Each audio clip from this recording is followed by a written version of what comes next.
Blood does not lie. It doesn't dress itself up. Doesn't apologize. Doesn't explain. It just shows up. And on the white marble steps of the Virex Syndicate estate, under gold-lit pillars and a sky that hadn't decided whether it wanted to storm, Blood was already telling its story long before anyone opened their mouth. Nobody moved. That was the thing. 27 people stood in that courtyard. Guards, staff, inner circle associates. And not a single one of them stepped forward. They watched. Shoulders stiff. Eyes down. Hands folded like they were at a funeral they had already accepted attending. Because cruelty becomes powerful the moment witnesses decide it is normal. And this crowd had decided a long time ago. Standing apart from all of them.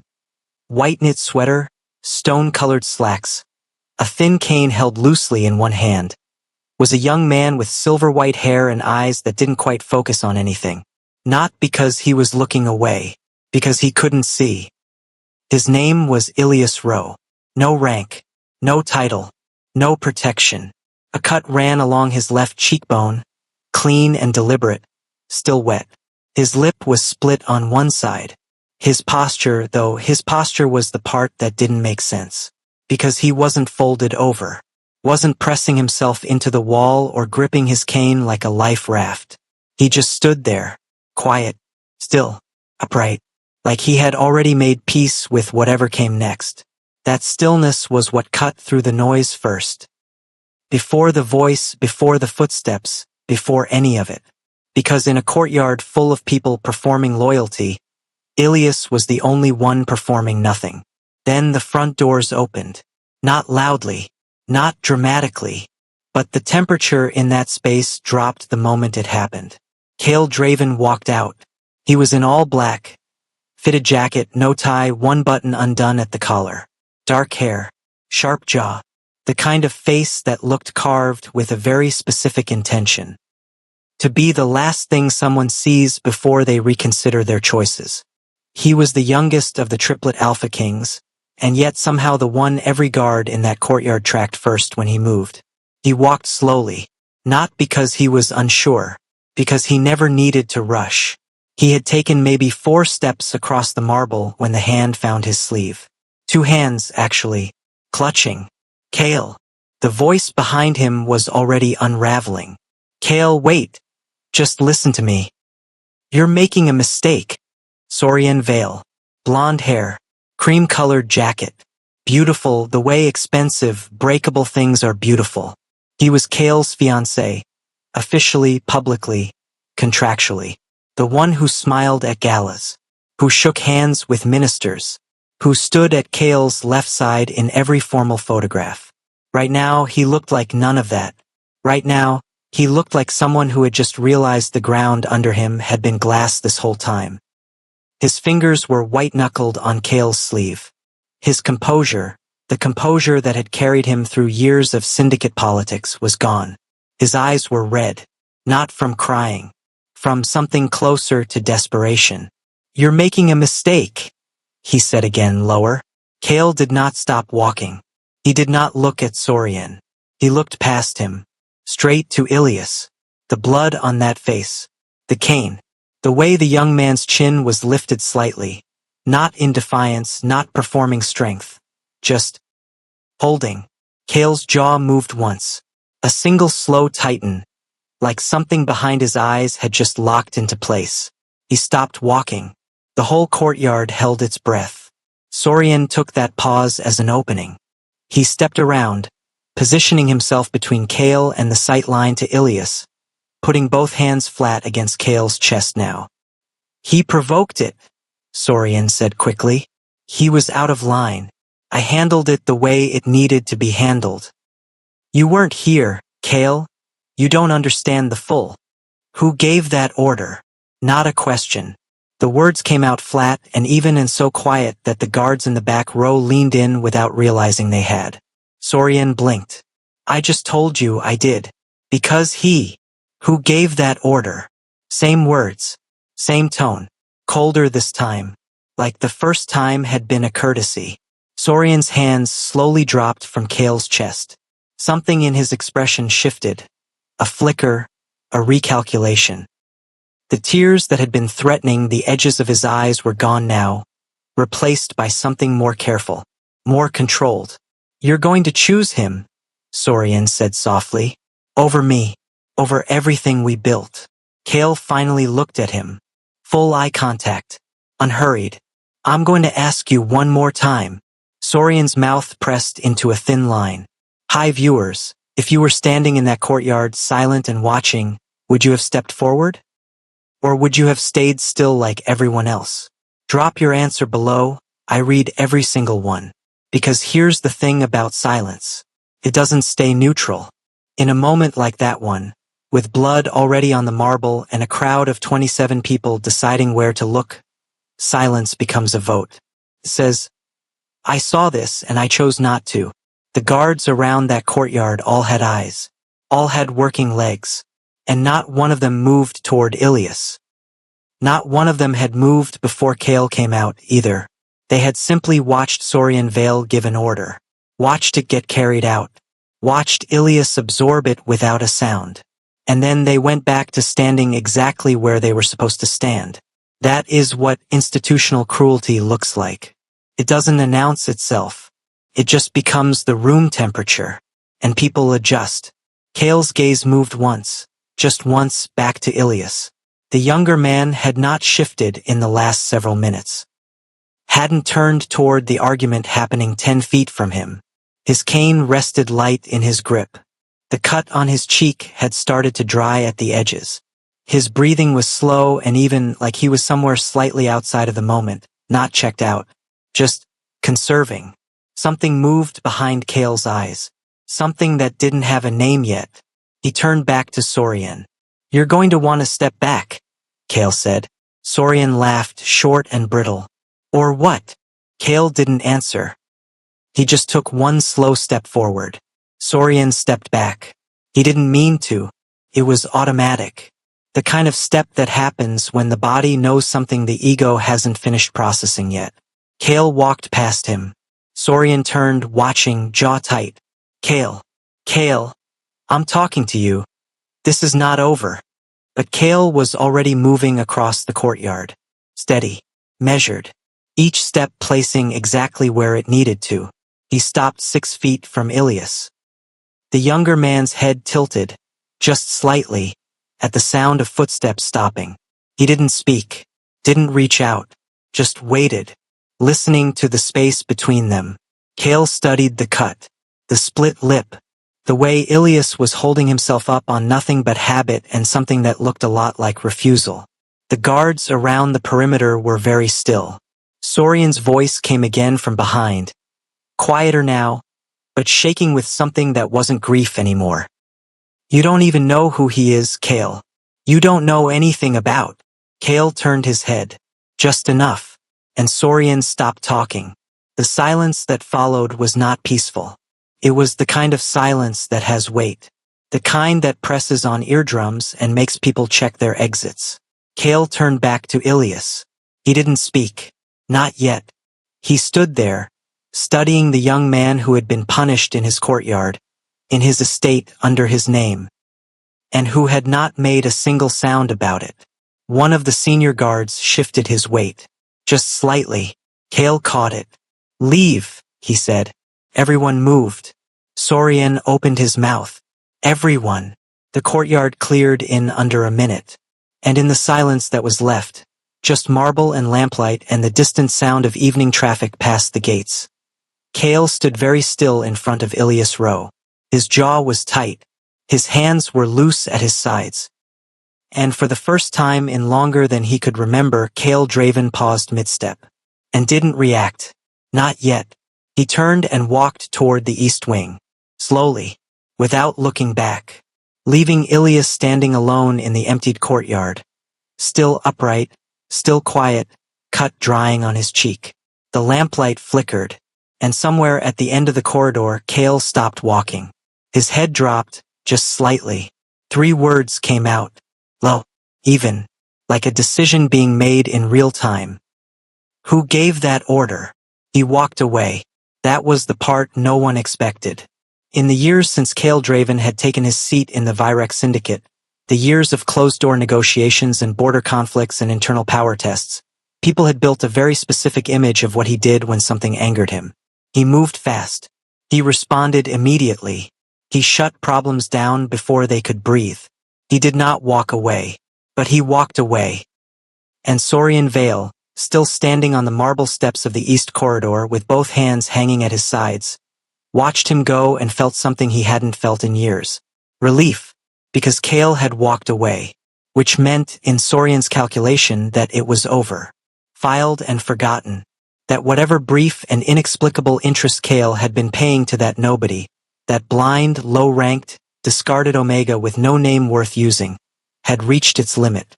Saurian straightened his jacket, ran one hand through his hair, allowed himself a slow exhale.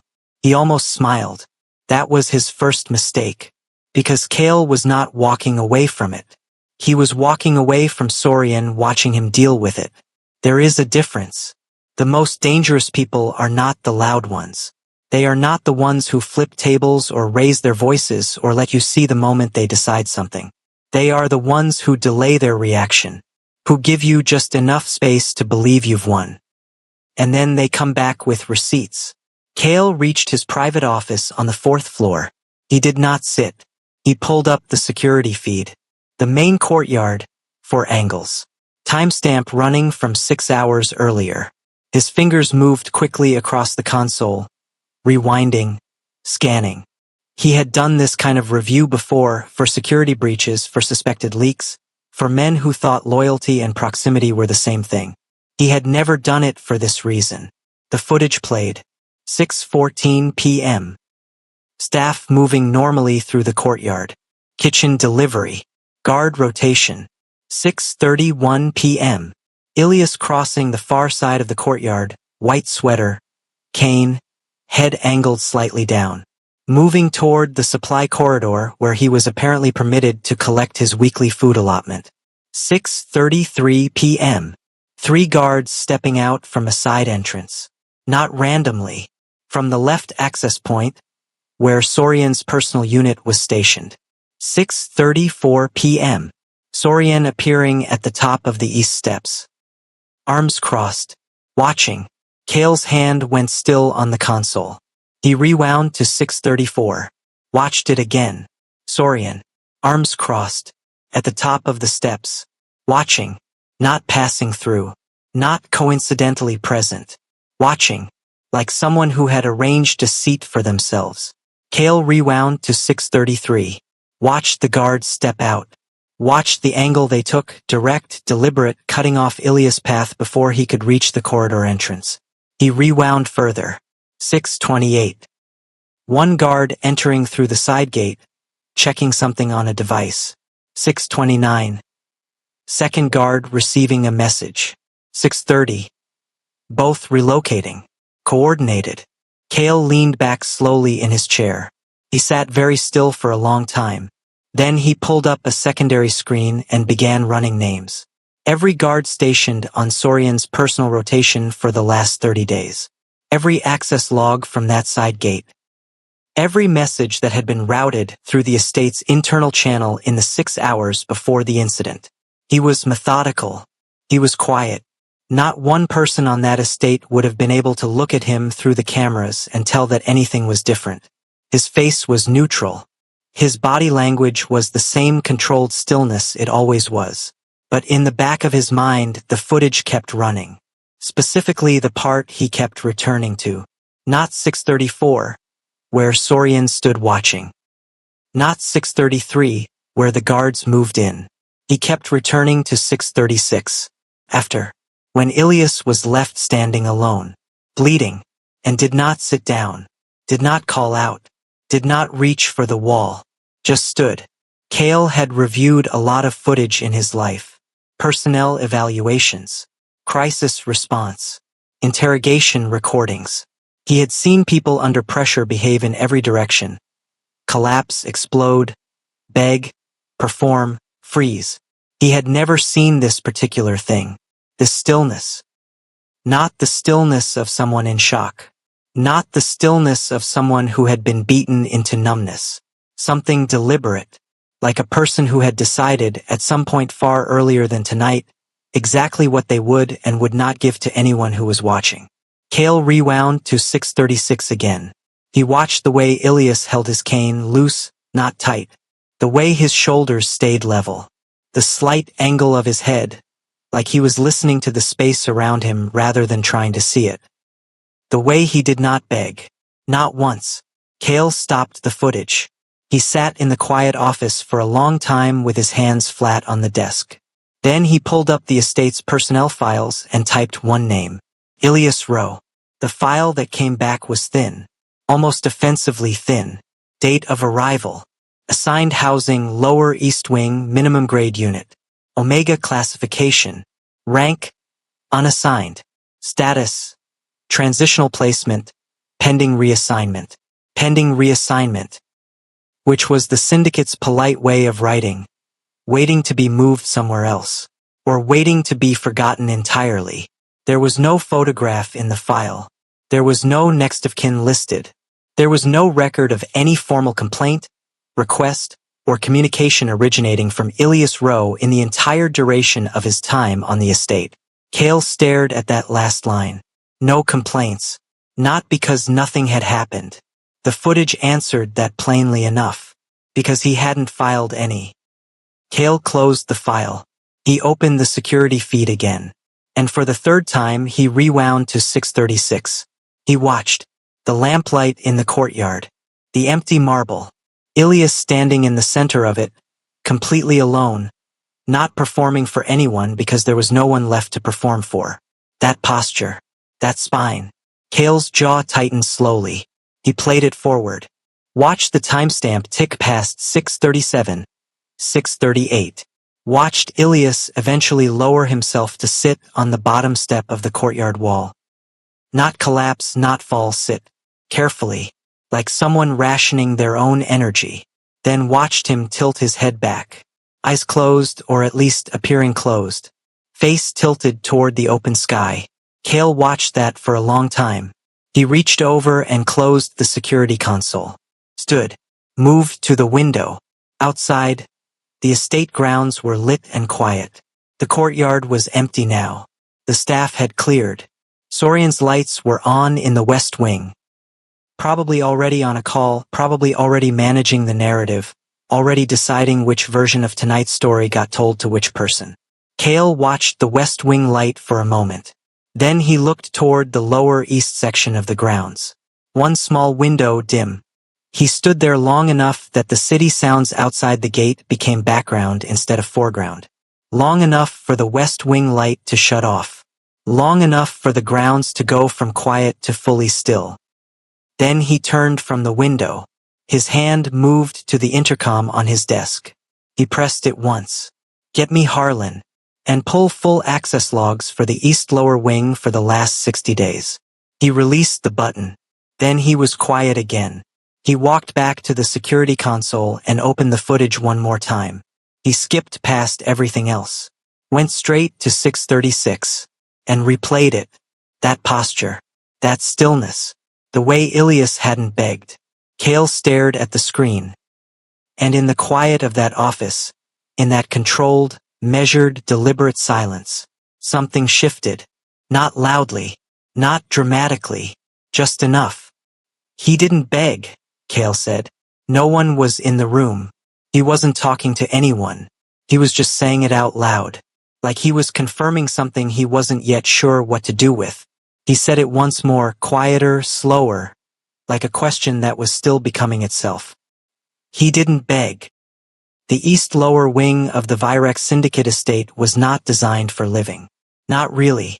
It had been built as overflow, for surplus staff, for temporary placements, for the kind of people the estate needed present but not visible. The corridors were narrower there, the ceilings lower, the walls a flat institutional gray that the rest of the estate's white marble had never bothered to extend itself toward. Ilias Rowe had lived in it for 8 months. Room 14, second corridor. End of the hall where the ventilation ran louder and the single window looked out onto a concrete utility wall instead of the garden. He knew every inch of it. Not by sight, by step count, by sound, by the particular way the air pressure shifted when the door at the far end of the corridor opened versus the one at the near end. He knew that the third floorboard from the entrance of his room had a soft spot. Not dangerous, just slightly hollow sounding. And that the pipe behind the left wall hummed 2 hours before the hot water pressure dropped. He knew that the guards who passed his hall at night always came in pairs after the incident 3 months ago, and that they always walked slightly faster past his door than any other. He had learned these things the way he learned everything now, carefully, without asking for help. Ilias had not always been blind. That was the part he didn't speak about. Not because it broke him to think about. It had once, and then it had stopped breaking him the way things eventually stop when you run out of the kind of energy that grief requires, but because no one in this estate had ever asked. And he had made a decision, somewhere in the second month of living here, that he would not spend his remaining energy on information no one had requested. He used that energy for other things.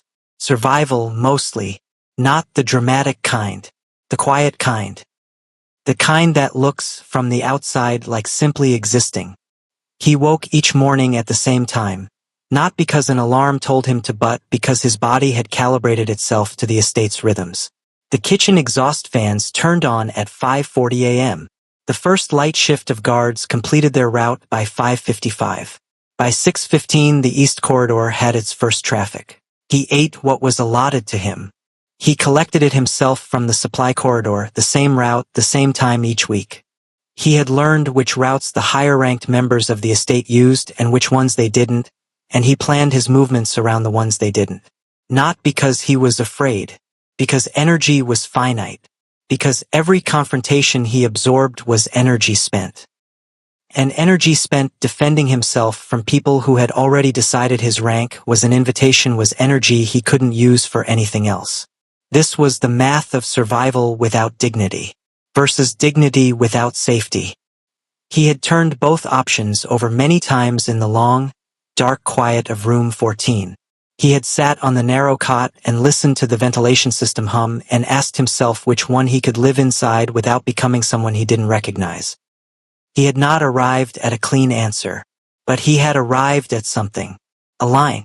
One thing he would not do regardless of what the math said. Regardless of who was watching or how convenient it would have been to simply fold. He would not beg. Not for food, not for leniency, not for the basic courtesies that everyone else in this building received without asking. He had watched what happened to the ones who begged. He had heard it, the way it changed their voices. The way the relief of being granted something small came packaged with the cost of what you had traded for it. He refused, which was why last evening, standing in that courtyard with blood drying on his face and 27 people performing invisibility all around him, he had simply stood, and held, and waited. The cut on his cheek ached now in the dull, persistent way that injuries did when the adrenaline was fully gone. He had cleaned it himself when he got back to the room. Cold water. The small medical kit he kept under the cot. He had sat at the edge of his bed and worked carefully, by touch, pressing gauze to the wound until the bleeding slowed, then lying back and letting the ceiling hum him towards something that was not quite sleep but was close enough to rest. He was still lying there now, thinking, not about Sorian Vale, who had ordered the punishment the way someone orders a correction. Casually, with confidence, as though his standing in the estate made his cruelty institutional rather than personal. Not about the guards, who had carried it out with the blank efficiency of men, who had decided that following instructions was the same thing as having no part in the outcome. He was thinking about the footsteps. At the end, after the courtyard had cleared and Sorian had gone back inside and the lamps had settled into their evening hum, there had been footsteps. Slow, deliberate, stopping approximately 6 feet from where he stood. And then nothing. No words. No commands. No questions. Just a presence. Ilias was good at reading presence. When you lost one way of processing the world, the others filled in around the gap with a dedication that surprised you. He could read the weight of a silence. The particular quality of someone standing still, whether it was the stillness of discomfort or calculation or something else. This had been something else. He hadn't been able to identify it fully at the time. He had filed it in the back of his awareness and let the evening close around it. But now, in the quiet of the morning, he turned it over again. The footsteps had been unhurried. The stop had been deliberate, not hesitant. And the silence after had not felt like someone deciding what to do next. It had felt like someone who had already decided, and was simply looking. Ilias pressed one hand flat against his sternum. He had been looked at before in this estate. He knew the different textures of it.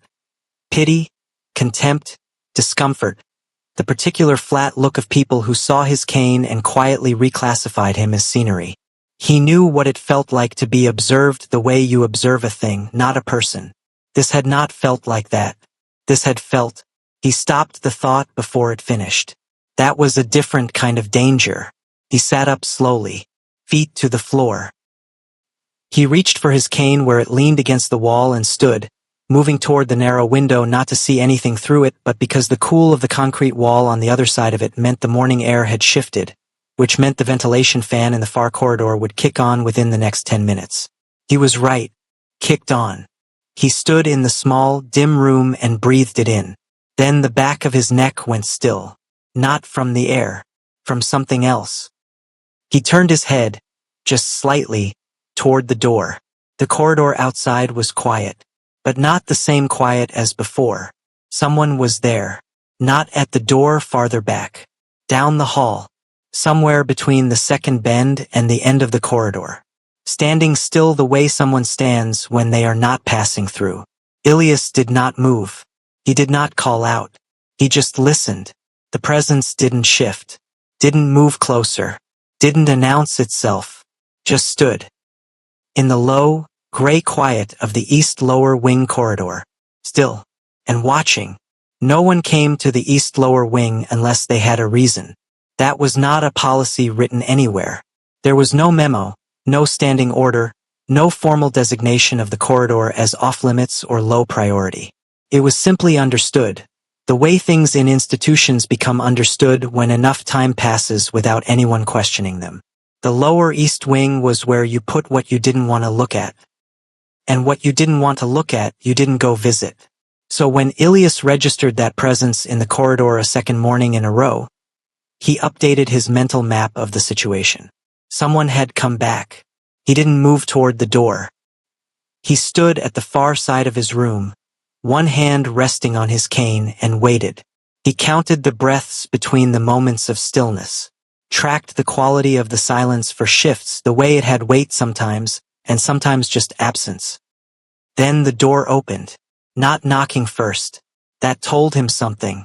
People who knocked were asking permission. People who didn't had already decided the permission was theirs to give. He turned toward the entrance. Heavy footsteps. Measured. Two of them, the particular fall of expensive shoes on cheap flooring. They stopped just inside the door. The room was small. 6 feet from the door, the space narrowed into the cot, the utility shelf, the window wall. Whoever had come in was now standing approximately at the threshold, which meant they were close enough that Ilias could track their breathing if he focused. He focused. Breathing. Slow. Even. Not the breathing of someone who had rushed here, or of someone working up to something. The breathing of a person who was comfortable with silence. He waited. The silence stretched. Usually, when powerful people entered a room, they did not let it run that long before speaking. Usually they had a point, a demand, a performance of authority to deliver, and they delivered it with the particular efficiency of people who were used to other people filling in silence anxiously on their behalf. This person did not fill the silence. He let it go. And then, very calmly, not unkindly, but without warmth either, he said, "You didn't call for a medic." Ilias let that land. "No," he said. "Why?" Not a question either, exactly. More like someone verifying a theory. "Because calling for a medic requires filing a report," Ilias said. "A report requires a review. A review requires a statement. And a statement from me in this estate would have been used for something that wasn't my health. A beat. You've thought about that before. Several times." Another silence. Longer this time. Ilias kept his chin level. He didn't turn his face toward the sound of the voice. He had learned that the performance of eye contact was more meaningful to sighted people than the reality of it, and when he attempted it without the visual feedback loop, it often landed wrong. He just listened. "You're not going to ask who I am," the voice said. Ilias considered that. "No," he said. "Why not?" He let that sit for just a moment, not stalling, calibrating. "Powerful men only visit twice," he said.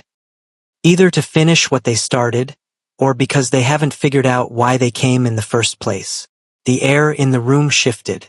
Not dramatically, but it shifted. The quality of the silence changed, became slightly denser, the way it does when someone is thinking harder than they were a moment before. "Which one do you think this is?" the voice said. Ilias tilted his head. "I think," he said carefully, "that you already know what happened in that courtyard. And you already know who ordered it. And you've spent more time reviewing it than you planned to. Which tells me this isn't about finishing anything." No response. "Which means," Ilias continued quietly, "you came for the other reason." Another silence. This one was different. Not uncomfortable, careful. The silence of a person who was deciding whether to confirm something or leave it unspoken. He didn't confirm it. He moved instead. Ilias tracked the footsteps shifting, a partial turn, the sound of a jacket adjusting. "You're not afraid of me," the voice said. "I don't know who you are," Ilias said. "You know what I am." Ilias tilted his chin just barely. "I know what you sound like," he said, "which is not the same thing." The stillness that followed was something Ilias filed and kept, because it had a quality he hadn't heard in 8 months. Not surprise exactly, but something adjacent to it. The reaction of a person who was not accustomed to having their categories rearranged by someone who was supposed to have none. "When someone doesn't react to power," Ilias said, almost to himself, "it disrupts the illusion of control." He had not meant to say that out loud, but it was out now. And the silence that followed was the most interesting one yet. "You talk too much," the voice said, but there was no edge in it. Ilias almost smiled. "You came back to a corridor no one visits," he said. "And you've been standing in my room for," he counted internally, "for minutes without stating a purpose. I'd argue one of us is very clear on our words and the other is still working on it." The footsteps moved toward the door. Abrupt. Not angry, just decided, like a person cutting a conversation they hadn't meant to extend this long. "Don't go to the supply corridor on Tuesdays," the voice said from the doorway. Ilias blinked. "Why?" "Because Sorian's rotation switches on Tuesday mornings." "You know that already." Ilias did know that. He had known it for 6 months. He said nothing. The footsteps crossed the threshold. The door didn't close fully, left 2 inches of gap, the way you leave a door when closing it entirely feels like a statement you're not ready to make. Then the corridor went quiet. Ilias stood in the middle of his room for a long moment. He turned the conversation over slowly. The specificity of the Tuesday warning. The fact that it confirmed awareness of Sorian's rotation, which was not public knowledge, was not posted anywhere, was the kind of detail only someone reviewing staff logistics would have access to. The 4 minutes of silence before any words. The fact that he hadn't asked for Ilias' name. Already knew it. Ilias exhaled slowly. He set the cane against the wall. Sat down on the edge of the cot. The morning was fully awake outside the window now. The utility wall catching thin light, the ventilation fan cycling on its second run of the day, the estate beginning its ordinary noise. He sat in it for a long time, and then, barely above the sound of his own breathing, he said it to the empty room. "You'll come back." He came back on Thursday, then again the following Monday, then Tuesday, which had been the day he told Ilias to avoid. And Ilias had not gone to the supply corridor, and no one came to tell him why he had been right to stay in. But Kale came anyway. Thursday again. Then the weekend. Then a stretch of 4 days when the estate was louder than normal. Voices in the upper corridors. Car doors at the front gate. The particular compressed energy of people in high-pressure meetings. And Ilias spent those 4 days in his room, listening, recalibrating, and waiting in a way he had not waited for anything in a long time. Then the door opened again. That was how it became a pattern before either of them named it as one. No announcements. No scheduled time. Cale appeared at the door the way he appeared in most places, without asking whether his presence was appropriate. Ilias stopped pretending he didn't track the sound of those particular footsteps from the moment they entered the corridor. The conversations were not long. They were not warm, exactly. They were the conversations of two people who had both learned, through very different mechanisms, that openness was a liability, and who were testing the edges of that belief carefully, the way you test weight on ice. Cale asked questions. Not about the courtyard. Not about Sorian, not about what had happened in the months before Cale had apparently begun reviewing Lower East Wing security footage. He asked questions that Ilias didn't expect. How do you navigate at night? What do you hear that most people miss? What does this room sound like at different times of day? Not sympathetic questions. Not the gentle, faintly condescending questions that people asked when they wanted to demonstrate compassion at a safe distance. Practical questions. Precise ones. The questions of a person who was genuinely trying to understand a system they had not previously studied. Ilias answered them. He had not planned to. The first time Cale asked something direct, Ilias had waited for the trap, for the way the question would double back on itself and become a tool for something. But it never did. The questions were just questions. Asked the way Cale apparently did everything. Efficiently, without performance, and with a patience that suggested he was willing to wait for the correct answer rather than accept a convenient one. It did something to Ilias that he did not fully catalog in real time. That is not nothing, he told himself.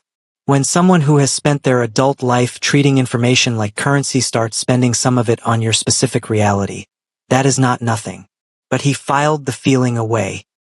Because feelings, in Ilias' experience, were also finite resources. What he let himself notice was simpler.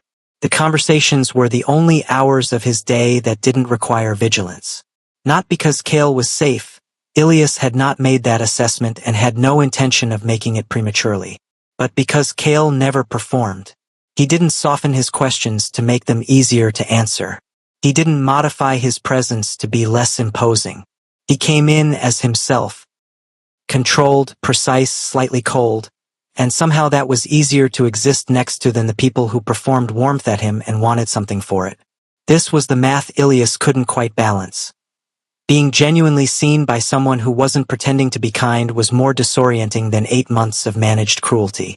3 weeks in, Cale asked him about the blindness. Not carefully. Not prefaced with anything. Just, when did it change? Ilias considered the question for a moment. A few years ago, he said. Gradually, then all at once. The way most things go. Does it bother you? Which part? That people treat you differently because of it. People treat me differently because of my rank, Ilias said. The blindness just gives them something they feel better about citing. He paused. At least it's honest. Cale was quiet for a moment. You see that as preferable. The honest cruelty. I see it as legible, Ilias said. I know what I'm dealing with. The other kind, the kind that arrives in nice language, that's the kind that costs you.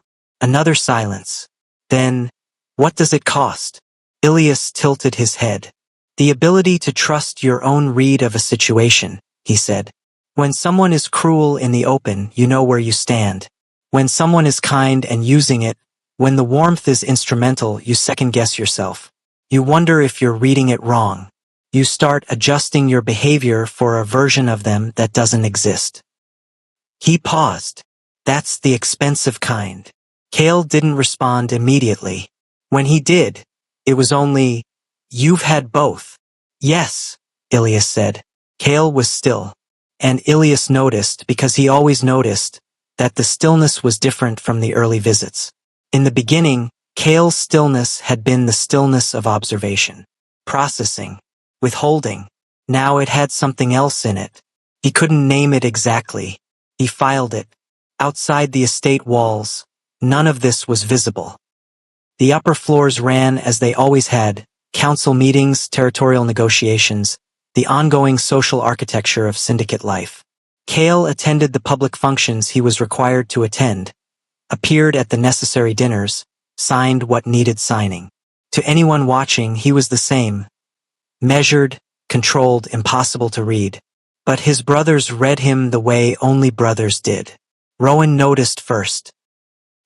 He appeared in Cale's office 2 weeks after the courtyard incident, leaned against the doorframe with the particular looseness of someone who had been deciding whether to say something for several days, and finally said it. "You've been in the East Wing." Cale looked up from the desk. "Staff review," he said. Rowan looked at him for a long moment. "3 times this week." Cale returned to his documents. There were irregularities.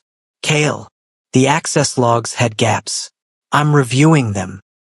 Rowan pushed off the doorframe, walked in, sat down across from Cale without being invited, which was a statement in itself.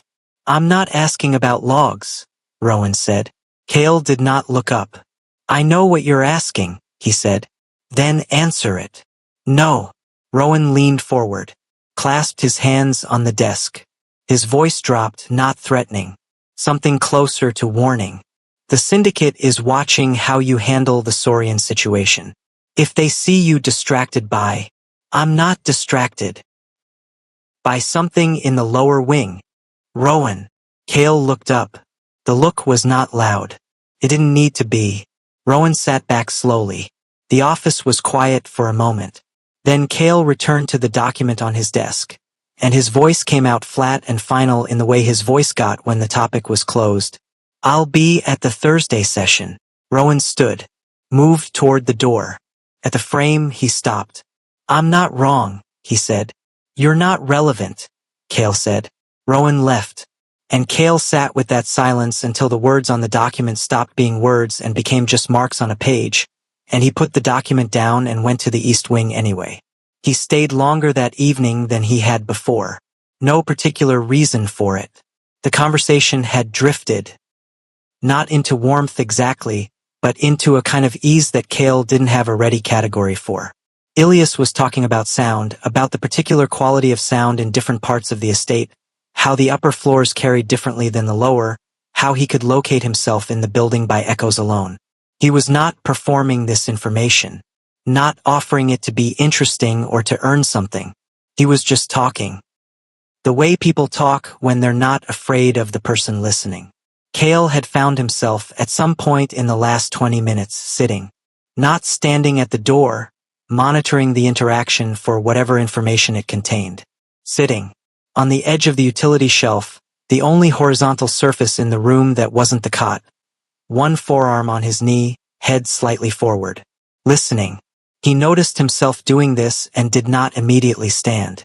That was its own data point. Ilias had paused in whatever he was saying. The silence was easy, not expectant. Cale reached out. One hand. He placed his fingers briefly on the back of Ilias' hand, the one resting on the cane, not grasping, not pulling. Just contact. Brief. Deliberate. Then he withdrew it. Ilias did not react outwardly, but his breathing changed. Just slightly. A small adjustment, the kind that happens below the level of performance, in the body's honest response before the mind has time to direct it. Cale stood, moved toward the door. He was 2 steps from the corridor when the voice came. "Cale." He stopped. Not because of the name, though that was the first time Ilias had used it. Because the voice that said it sounded like someone who had done something they hadn't fully decided to do yet. He didn't turn around. "Session tomorrow morning," Rowan had said. He thought of his brother. Of the Thursday council. Of the looks being exchanged in upper corridors. He opened the door. And then Rowan was not just a thought. He was standing at the far end of the corridor, arms crossed, jaw set, 5 feet of expensive flooring between them, looking at Cale, looking at the door of room 14. His voice was low and measured and cut through the corridor like something planned. "You're choosing weakness." Triplet Alpha King walks out of his own mansion, after what his fiancée did to a blind Omega. Rowan didn't move. Neither did Cale. The corridor held them both for a long moment, The kind of moment that has a temperature to it. Rowan at one end, jaw set, arms folded. Cale at the other, hands still on the doorframe, the door to room 14 2 inches open behind him. Cale looked at his brother. Then he let the door fall closed. He walked toward Rowan, not fast, not slow. The walk of someone who has already decided what the conversation will and will not contain. He passed him. "Council's in the morning," Cale said. "I know when council is," Rowan said. Cale kept walking. "Cale." He stopped. Didn't turn. "You're choosing weakness." Rowan said it again. Slower this time. Like repetition would make the landing harder. Cale turned then. And the look on his face was not anger. That was the part that made Rowan's posture change slightly, because anger would have been easy to read, to predict, to prepare a response to. This was something else. Something that had gotten very still inside. "You've been watching the lower wing," Cale said. "I've been watching you." "That's the same thing." Rowan took one step forward. "The syndicate board has already flagged your absence from 2 closed sessions. Saurian's people are talking. If you..." "Saurian's people," Cale said, "are the reason I'm reviewing access logs. That's not what this is." "No," Cale said quietly. "It's not." He said that like he was correcting himself, not agreeing with Rowan. Like he was confirming something he had already processed alone and had no intention of walking back from. Rowan stared at him. "He's a discard, Cale." The word sat in the corridor between them. Cale let it sit there. "The syndicate assigned him that ranking," Rowan said carefully now. "If you start undermining the classification system, if people see you protecting someone who has no standing, they will read it as weakness. Not compassion. Weakness. And in this structure, weakness is an invitation," Cale said. "I know." "Then act like you know." Cale looked at him for a long moment. "Go back upstairs, Rowan." "Cale, go back upstairs." The tone was final. Not raised. Not heated. Just done. Rowan held the look for another second. Then he turned and walked back toward the main corridor. His footsteps were precise and controlled, the footsteps of a man choosing not to say the last thing on his tongue. He disappeared around the bend. Cale stood in the empty corridor. The silence was different when it was just him in it. He stood there long enough for the utility fan at the end of the hall to cycle through its rotation and start again. Long enough to hear, from behind the door of room 14, the small sound of movement. Someone sitting down. He turned. Went back. He opened the door. Ilias was sitting on the edge of the cot. Hands on his knees. Head angled toward the door. He had heard the footsteps return. Cale came in. He didn't sit this time. He leaned against the wall near the window. The concrete side wall cool against his shoulder and just stood there.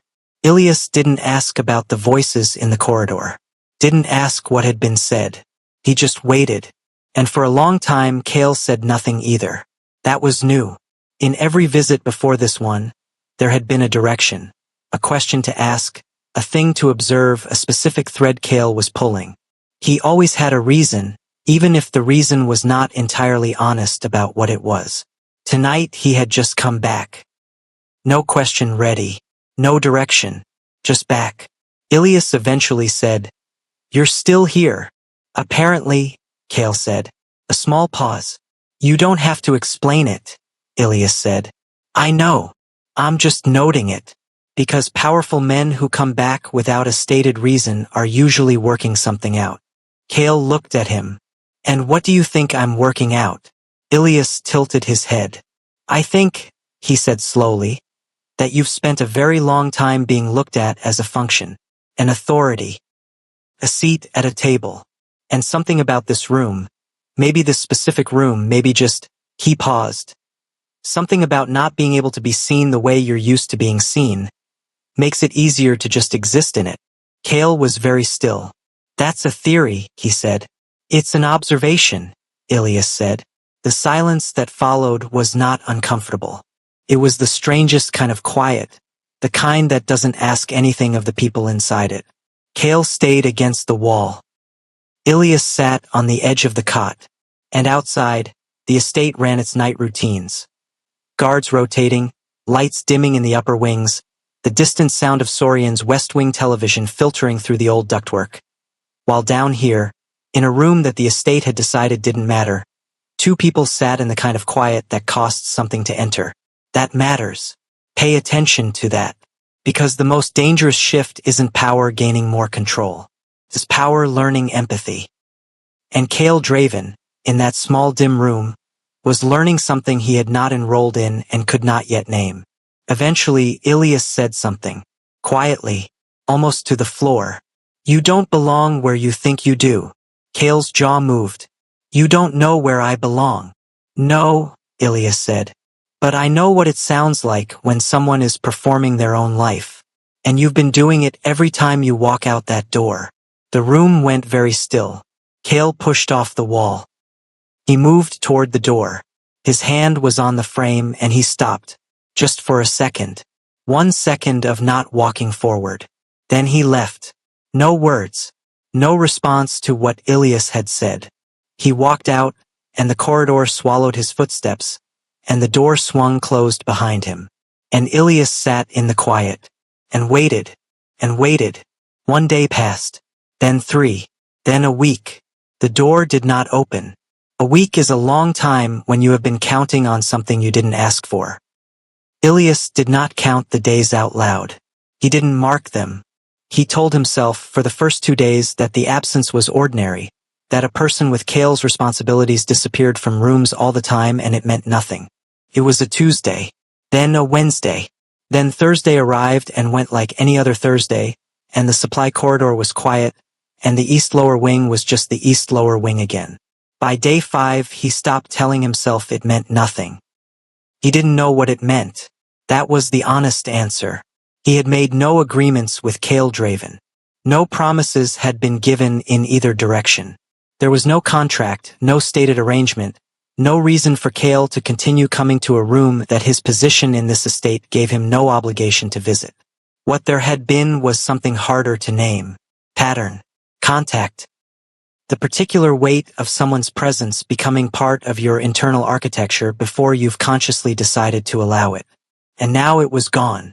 And the room felt different. That was the part Ilias had not been prepared for.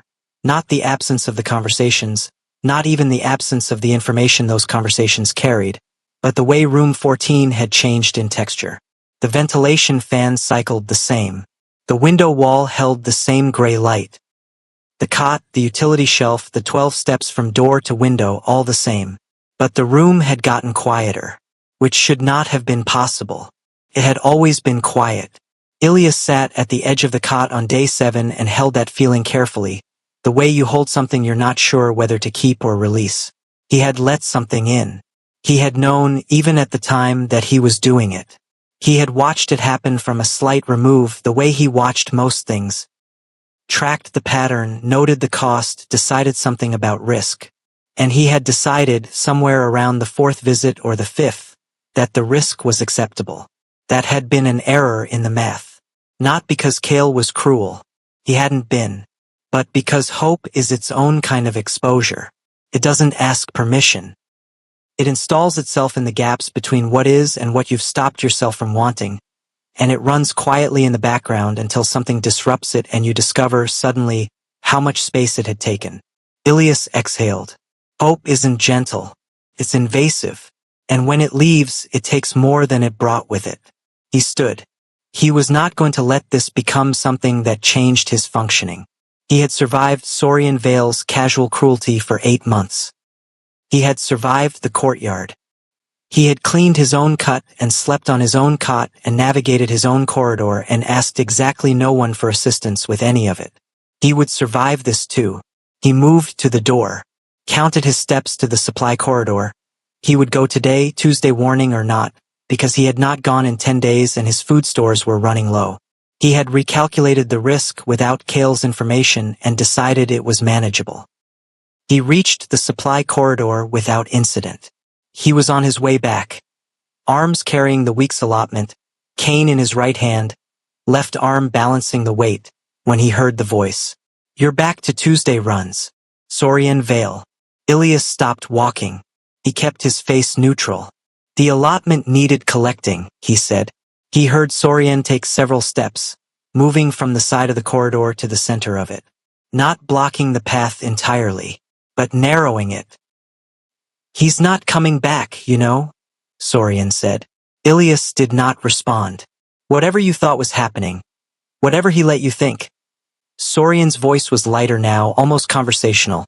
The voice he used when he wanted something to sound like casual observation rather than what it was. Kale loses interest. He always does. He gets fascinated by something strange or different and then he files it under resolved and moves on. That's just who he is. Ilias kept his face neutral. You should adjust accordingly, Sorian said. For your own sake. Ilias turned slightly, not toward Sorian, but enough to orient his voice toward the man. Thank you, he said evenly, and he kept walking. He felt Sorian watch him go. He did not let it show on his face until he was around the corner, in the corridor, door to room 14 visible at the end of the hall. He got inside, closed the door, set the supplies down, and stood in the middle of the room with his jaw tight and his hands very still. That part, what Sorian had said, the part that landed wrong was not the cruelty of it. Ilias had long since learned to read Sorian's brand of cruelty, to track it the way you track weather. No, what landed wrong was the possibility. The small, precise, surgical possibility that Sorian was right. Not that Kale had lost interest, Ilias did not believe that exactly, not yet. But that he had miscalculated. That what felt like recognition had simply been a more sophisticated version of the same thing that always happened. A powerful person visiting a powerless one, getting what they needed from the dynamic and leaving when it was no longer useful. That he had been, in the end, just another room Kale walked through. He sat down on the cot, pressed his back against the wall, breathed. The ventilation fan ran its cycle, then ran it again. It was on the third cycle that he heard new sounds from upstairs. Voices, multiple footsteps that moved in the pattern of organized activity rather than routine traffic. Car doors outside the gate. A brief radio transmission through the ductwork. Sorian's footsteps in the main corridor above, moving toward the west wing. And then, 2 hours later, Sorian's voice. Elevated, animated, carrying the particular energy of someone who had just received information they had been waiting for. Get the whole staff. Full attendance. The gala is in 4 days. Ilias went still. He sat in the quiet of room 14 and turned that over. The gala, one of the estate's formal events, broadcast, attended, documented. The kind of event where Sorian played his best public game, where social positioning happened fast and got locked in before anyone had time to question it. The kind of event where having something to present, a case to make, a narrative to cement, gave you the most leverage. Ilias' hands tightened on his knees. He thought about the corridor conversation. Sorian's almost casual mention of adjusting accordingly. He thought about the way Sorian had positioned himself in the supply corridor today. The way he had watched Ilias walk away. Like someone who was already planning the next step. Ilias sat in the dark. And for the first time in a long time, a different kind of cold moved through him. Not the cold of being alone. The cold of being a target. The gala at the Virex Syndicate estate was not just a party. It never was. It was a room full of people with something to protect, wearing clothes that said they didn't need to protect anything, doing business they would publicly deny was happening. The chandeliers were real crystal.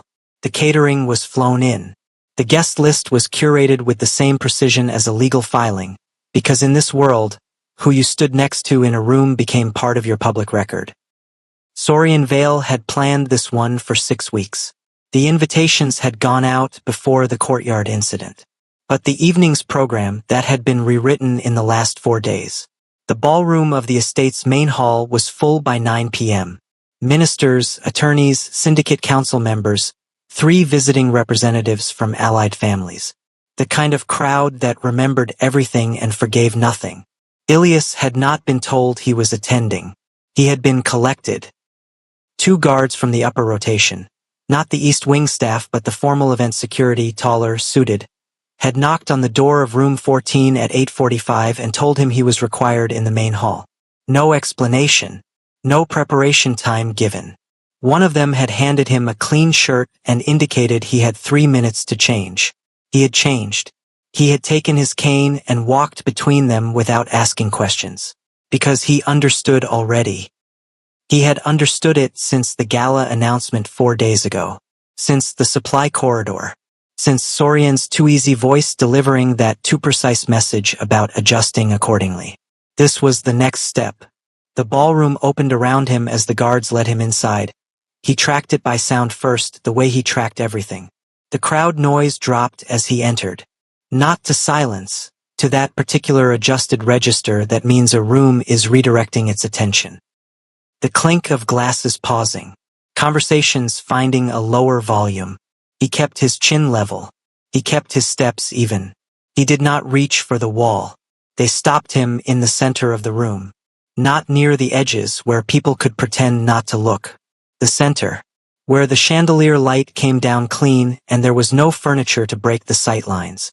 Sorian appeared from the left. He was in a charcoal suit with a white pocket square. Polished, composed, every inch of him performing a man who had no reason to be nervous because he was right. He stood in front of the crowd and smiled. "I want to thank everyone for being here tonight," he said, addressing the room with the easy warmth of someone who had done this many times. "This gathering is important not just socially, but for the integrity of this estate. And I want to use this opportunity to address something that affects all of us." A pause. The room was very attentive. There are members of our estate community who have been operating outside sanctioned boundaries. Sorian's voice shifted, still warm, but with a regretful weight added. The voice of a man doing a difficult but necessary thing. Taking advantage of access. Constructing proximity to protected resources. Using certain, he let that word hang, vulnerabilities to manufacture favor. Ilias stood in the center of the light and kept his face still. He knew what was coming. He had known it since the first sentence. "Ilias Rowe," Sorian said. The name landed in the room like a dropped glass.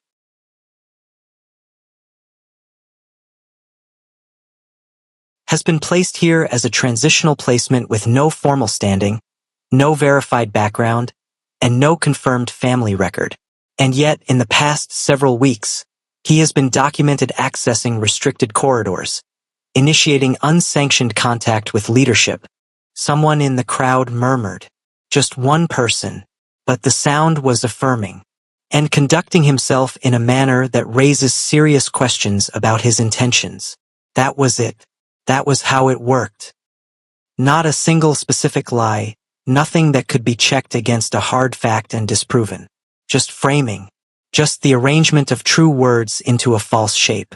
Transitional placement, true. No formal standing, true. Accessing corridors, true, though the access had been Kale's doing. Initiating contact, true, depending entirely on your version of who had initiated what. Every lie in it was the structure, not the vocabulary. And the crowd was listening, because it was easy. Truth is inconvenient. It requires investigation and patience and the willingness to sit with ambiguity. A clear narrative, delivered with authority, in a room full of people who had something to lose if they asked the wrong question. That was more powerful than truth in this room, tonight. Sorian kept talking. Ilias stopped tracking the words. He stood in the light and focused instead on a single thing, his own breathing. Not too slow, which would look like performance. Not too fast, which would look like collapse. Even, he was not going to fold. Not here. Not with this crowd. Not for this man. Around him, he could hear the room shifting, the murmurs multiplying now, the particular low agreement of people who had been told a story that confirmed their existing comfort.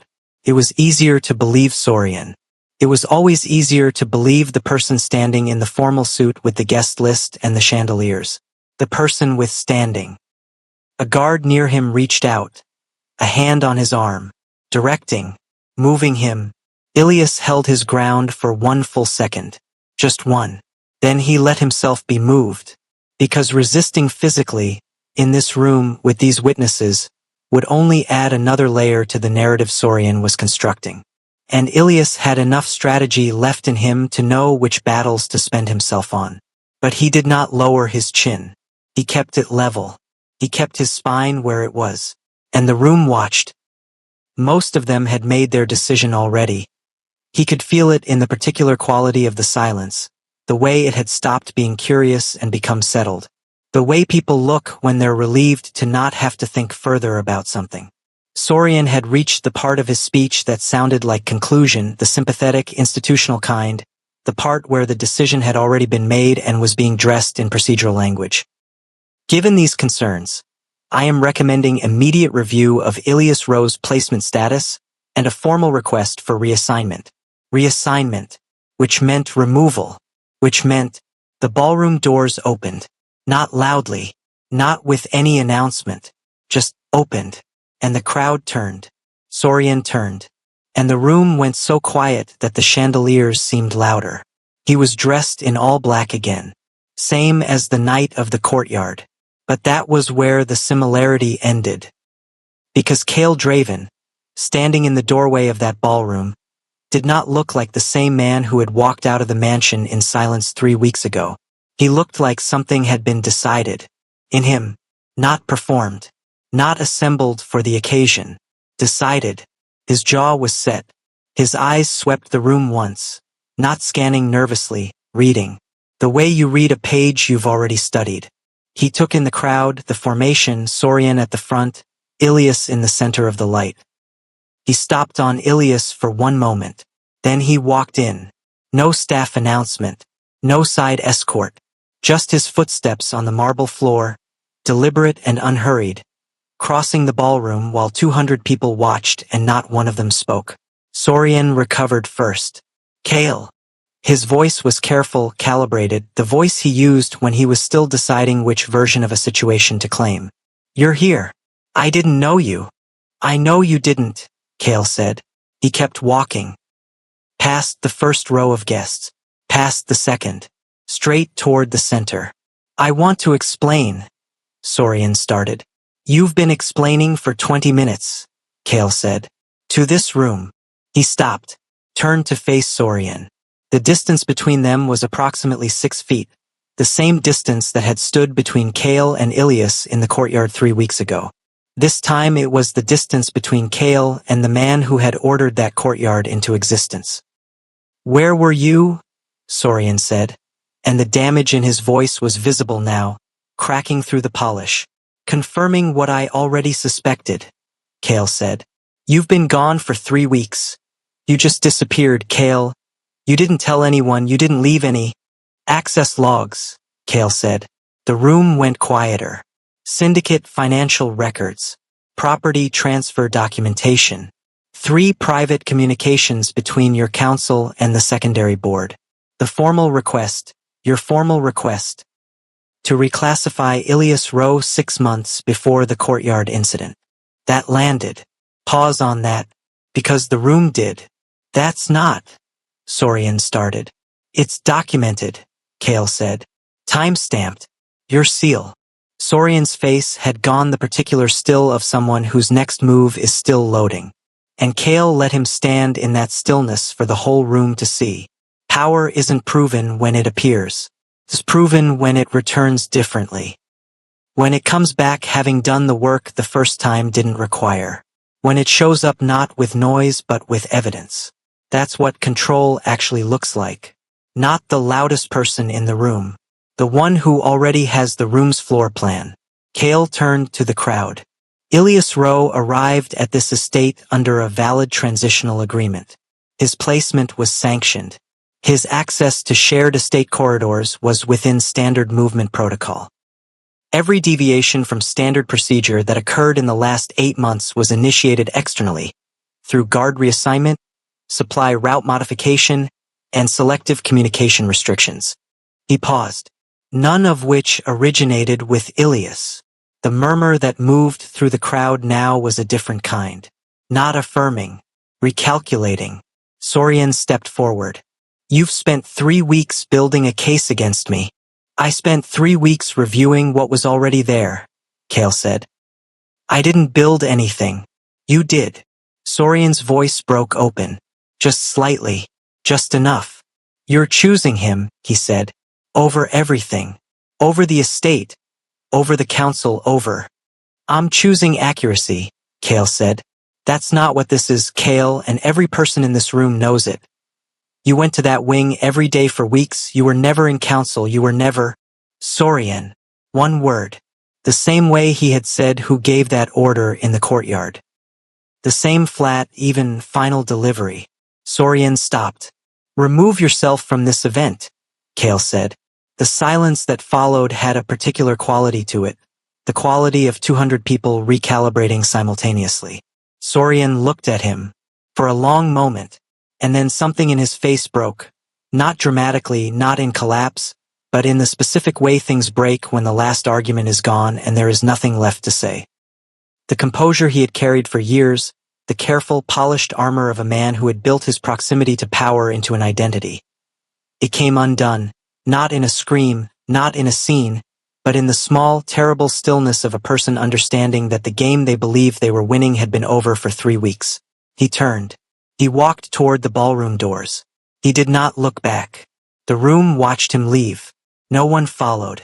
No one spoke. Kale turned. He crossed the remaining distance to the center of the room. To Ilias. Ilias had not moved through any of it. Not when Sorian was speaking. Not when Kale walked in. Not during any of the 200 people watching the situation rearrange itself around him. He had stood exactly where he had been placed. Chin level, cane loose in one hand, breathing even. Kale stopped in front of him. He reached out, 2 fingers beneath Ilias' chin. Not gently, not roughly. Steady. Tilting his face slightly upward. Not a comfort. Not a rescue. A claim. And in a voice low enough that the room had to hold its breath to catch it, Kale said, "Mine." The word moved through the ballroom like something physical. Kale held the angle of Ilias' chin for one moment, then lowered his hand, turned back to the room. "This evening is over," he said, and the guests, 200 people in crystal-lit finery, began, slowly, quietly, to move toward the exits. By morning, Sorian Vale was gone from the estate. No scene. No guards escorting him. No formal ceremony of removal. Just gone. His rooms cleared by his own staff.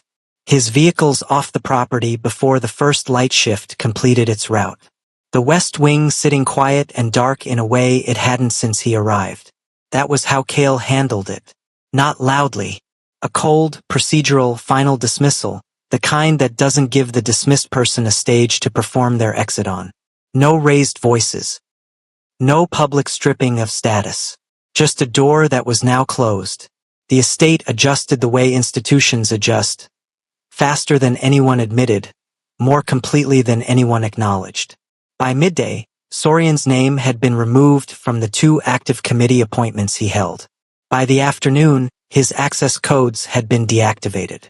By evening, the staff that had been personally loyal to him were quietly reassigned or asked to appear before the internal review Kale had already opened. The restructuring was efficient. It was also cold. That was important, because Kale did not spend the day comforting anyone. He did not visit room 14 in the morning with an explanation, or arrive with something softer in his voice than the night before, or present himself as having transformed into something easier to stand next to. He had a full schedule of overdue council sessions, 3 outstanding documents requiring his formal review, and 2 back-to-back meetings with board members who had spent the gala recalculating their positions and now needed to hear something from him directly. He worked through all of it. At 4 in the afternoon, he appeared in the corridor of the East Lower Wing. The same walk, the same footsteps, the same deliberate, unhurried cadence that Ilias had memorized long before last night. He opened the door to room 14. Ilias was sitting at the window wall. Not near the window, just near the wall, back against the concrete, legs extended. Facing the door, the way he always angled himself when he expected someone. Kale came in. He did not sit. He stood in the center of the room, and the silence between them was different from every silence that had come before. Not the silence of observation. Not the silence of calculation. The silence of two people standing on the other side of something that has already happened and is not going back. You could have told me, Ilias said. That I was building a case? That you were leaving, Ilias said. The 3 weeks. A single word would have changed how you held yourself in that corridor, Kale said. With Sorian. In the supply route. At the gala. Ilias was quiet. If you'd known I was coming back, you would have held differently. You would have been waiting on me, and Sorian would have seen it. Ilias turned his face slightly away. So I was a variable, he said. You were the steadiest thing in the entire situation, Kale said. That landed differently. Ilias held it for a moment. That's not the same as being safe, he said. No, Kale said. It's not. He did not pretend otherwise. He did not offer a correction or a reassurance, or the kind of warmth that wraps itself around a situation and makes it feel resolved when it isn't. He stood in the room as himself, controlled, precise, the thing he had always been, and said the true thing plainly. Ilias nodded slowly. What happens now? He said. Kale was quiet for a moment. The estate's placement system is under review. Your status will be reclassified. Formal standing, protected access, verified record. Ilias exhaled. That's the official answer, he said. Yes. What's the other answer? Kale looked at him. You're not leaving this estate, he said. Not a question. Not an offer. A statement. Ilias considered that, the weight of it, the shape of it, the way it sat in the room. He had spent 8 months surviving the estate systems with nothing but his own internal math. He had built his functioning around the assumption that no one here would ever make a claim that included his safety. He had been rigorous about not needing anything from anyone in this building. And now the most powerful man in the building was standing in the cheapest room on the property saying, plainly, that he was not leaving. Not I'll protect you. Not you're safe now. Not a soft landing. Just you're not leaving. Which meant something different. Being chosen by power isn't the same as being saved by it. Ilias understood that. He had understood it from the first visit, from the very first time those footsteps stopped in his doorframe, and the silence had that particular quality of someone who had already decided something. Safety and ownership were not the same thing. He was not naive about which one Kale was offering. And yet, he sat with it, turned it over, thought about the 8 months before. The controlled suffering, the calculated invisibility, the daily math of spending as little of himself as possible on the estate's indifference so he'd have enough left over for the next day. Then he thought about room 14 during the 3 weeks Kale was gone. How the ventilation fan had sounded the same, but the room had been different. He thought about last night, the ballroom, the light, Sorian's carefully assembled narrative, 200 people adjusting their calculations in real time. And how through all of it he had stood exactly the way he always stood. Not because he wasn't afraid. Because he had made a decision, somewhere far earlier than last night, about what he would and would not give to the people watching. He had not begged. He had not collapsed. He had held. And the man now standing in the center of this room had rebuilt 3 weeks of documented evidence and walked into a ballroom full of allied families and placed 2 fingers under his chin and said one word in front of all of them. Ilias exhaled slowly. You're not an easy thing, he said. No, Kale said. You're going to be difficult. Consistently. Ilias was quiet. Then, almost to himself, I survived them. He said it the way you say something you hadn't realized you needed to say out loud until you hear it. Kale moved. He crossed the room, not fast, not dramatic, and crouched in front of where Ilias sat against the wall. Brought himself level. Eye to eye, or the closest thing to it. Ilias felt the presence shift. The air in the room compressed slightly with proximity. Kale was very close. And in a voice that had no performance in it, no authority, no careful construction. Just the flat, honest weight of a thing being said by a person who meant it exactly. He said, You survived them. A pause. The ventilation fan ran its cycle. Now survive me. The words sat in the room like something permanent. Not a threat. Not a comfort. A true thing. And Ilias, who had spent 8 months deciding, every single day, what he would and would not give to this estate, made no move to pull back. He stayed exactly where he was. Still, upright. And for the first time in a very long time, the quiet in room 14 felt like something other than emptiness. It felt like the beginning of a different kind of endurance. One that was going to cost him more than he had budgeted for. And one that, for reasons he couldn't entirely explain and wasn't ready to defend, he had already decided to pay. That is where the story ends. Not with a rescue. Not with a clean resolution. With a choice being made in a small room, in the lowest wing of a powerful estate, by a person who had survived everything alone, deciding quietly and with full awareness of the cost, not to be alone anymore. With the most controlled man in that building crouched on a cheap floor, saying the truest thing he had ever said to another person. With power learning something it hadn't been taught. And with two people on opposite ends of everything this world said they were supposed to be. Beginning. If the story moved something in you, if you found yourself holding your breath in that ballroom, or sitting with Ilias in the quiet of room 14, or watching Kale walk back into that space and hoping he'd be different than the world built him to be, then you already understand what the story was really about. It wasn't about power. It was about what happens when someone refuses to collapse where everyone expected them to. Subscribe and turn on notifications so you don't miss the next story on this channel. Stories built for people who believe that the quiet ones, the unseen ones, the ones who hold without begging, are always the ones worth watching. Drop a comment below and tell me, which moment hit hardest for you? Was it the courtyard? The 3 weeks of silence? Or that last room? Your thoughts don't just matter here. They inspire the next person reading them. Share this with someone who needs to hear that surviving, with your spine intact, is its own kind of power. The story is done. The next one is already coming.